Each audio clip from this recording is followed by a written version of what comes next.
এই ভিডিওত আমি ক্লাস 12 থকা চেপ্টাৰ 5 অবিচ্ছিন্নতাৰ অৱকলনীয়তা কন্টিনিউটি এণ্ড ডিফাৰেন্সিবিলিটিৰ এক্সাৰসাইজ 5.7 কুৱেশ্যন নম্বৰ 11 টো আলোচনা কৰিম। কুৱেশ্যন নম্বৰ 11 টো আছে যদি if y = 5 cos x - 3 sin x প্ৰমাণ কৰা যে d²y/dx² + y = 0 সলিউশন আমি কেনেকৈ সমাধান কৰিম।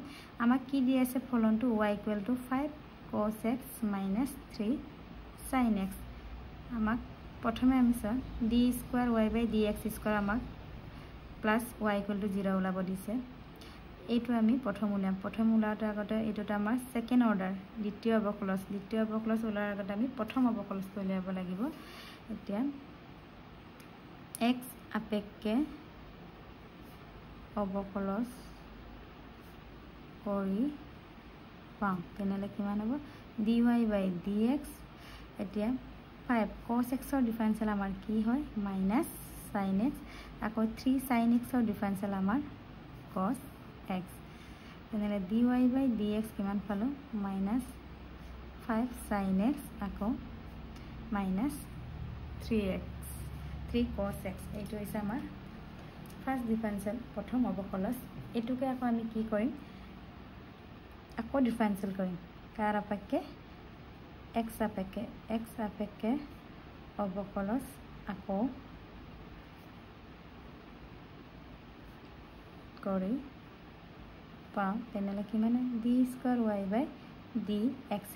তেতিয়া আমি দুবাৰ অবকলজ ওলাইছে মানে আমি সেকেন্ড অৰ্ডাৰটো অবকলজ কৰিছো। আৰু -5 এটা sin x ৰ অবকলজ কি হয় আমাৰ cos x, আকৌ 3 cos x ৰ অবকলজ কি হয় আমাৰ মাইনাস sin x।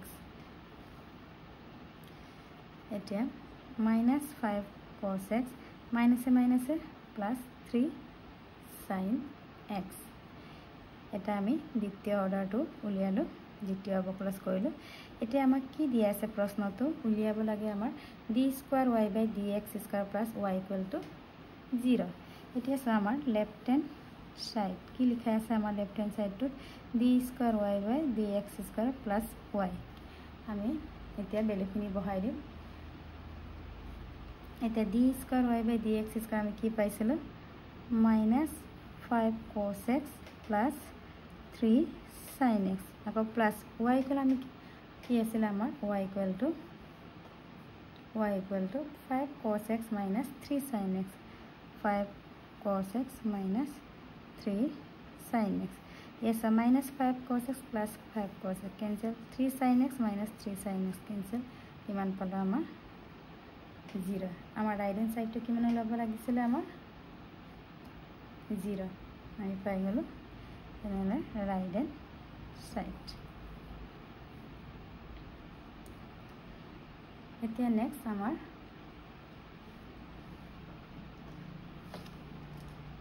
আমাৰ 12 নম্বৰ কুৱেশ্যনটো চোৱা যদি if y = cos inverse x অকল y ৰ মাধ্যমত d²y/dx² উলিয়া। এই কুৱেশ্যনটো বহুত ইম্পৰ্টেন্ট হয়। মানে আমাক কি কৈছে y = cos inverse দিয়া আছে অকল y ৰ মাধ্যমত, মানে আমাৰ d²y/dx² আমাৰ y থাকিব লাগিব, আমাৰ x ত থাকিব নালাগে, আমাৰ এনসাৰটো y থাকিব লাগে।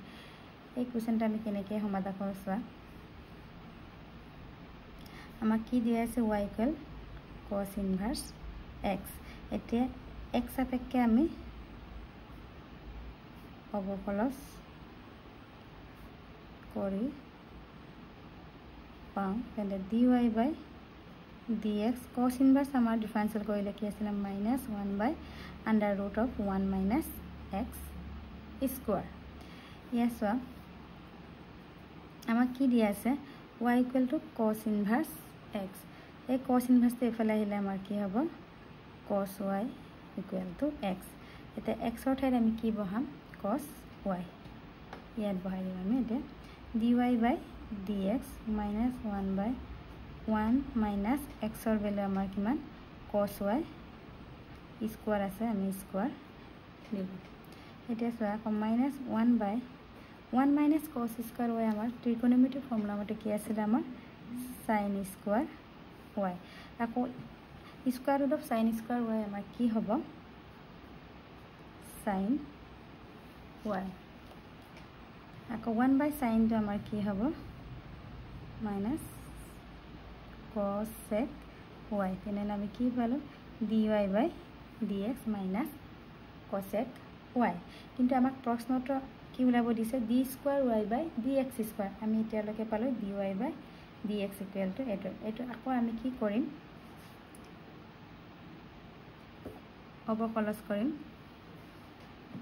কাৰ আপেক্ষে x আপেক্ষে আকৌ x আপেক্ষে অবকলজ কৰি পাওঁ d square y by dx square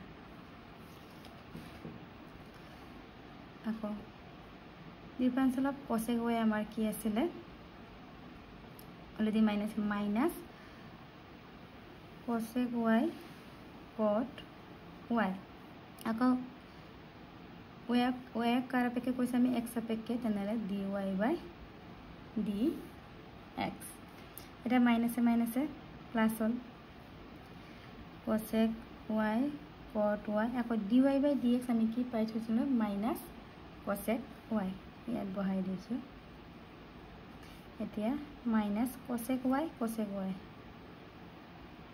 square y cot y এটো আমাৰ d square y by dx square below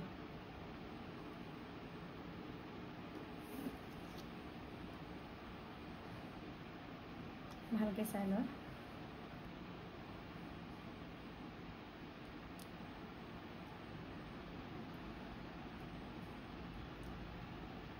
ইয়াৰ পিছৰখিনি মই নেক্সট ভিডিঅ'ত আলোচনা কৰিম